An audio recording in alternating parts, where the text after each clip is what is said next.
This is the newest information from the 11 o'clock update from the National Hurricane Center. We now have our first hurricane of 2025. This is Hurricane Erin, has been upgraded after the hurricane hunters were flying through there, finding those sustained winds up to 75 miles per hour. Pressure now down to 996 millibars. This is expected. We did anticipate this to gradually strengthen and now up to that Cat 1 status. As it moves off towards the west, it is expected still to become a major hurricane as we go ahead through the weekend, even peaking as a Cat 4 just towards the east of the Turks and Caicos and east of the Bahamas here.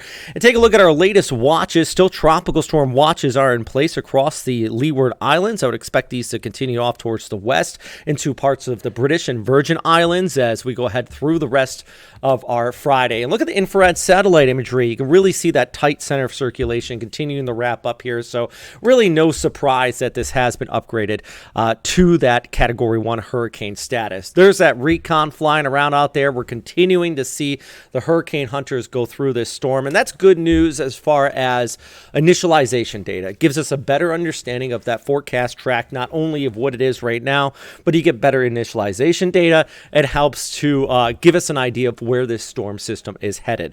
Now, first off, it is moving over those warmer sea surface temperatures, which are going to be fuel for the fire for this to continue to intensify.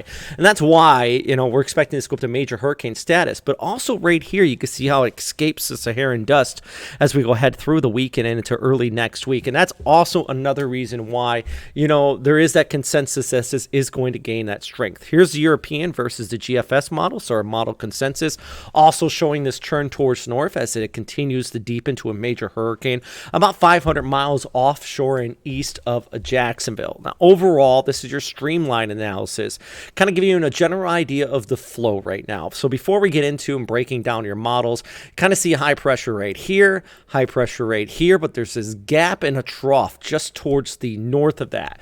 That is where our storm system is going to kind of hook up and pull towards the north. And that's the reason why there's that high confidence this is going to stay towards the east of the first coast. But the problem is that trough may be moving a little bit too fast. That's going to allow this to kind of waver further towards the west for places like the Outer Banks. They could be looking at some tropical storm strength conditions. My other concern, at least for Jacksonville, is the long fetch area. You can see right here, look at these winds wrapping around the northern periphery. And that's going to be piling up waters along the eastern seaboard of southeast Georgia and northeast Florida through Monday, Tuesday, and the Wednesday. So those high tides are definitely going to be rising up.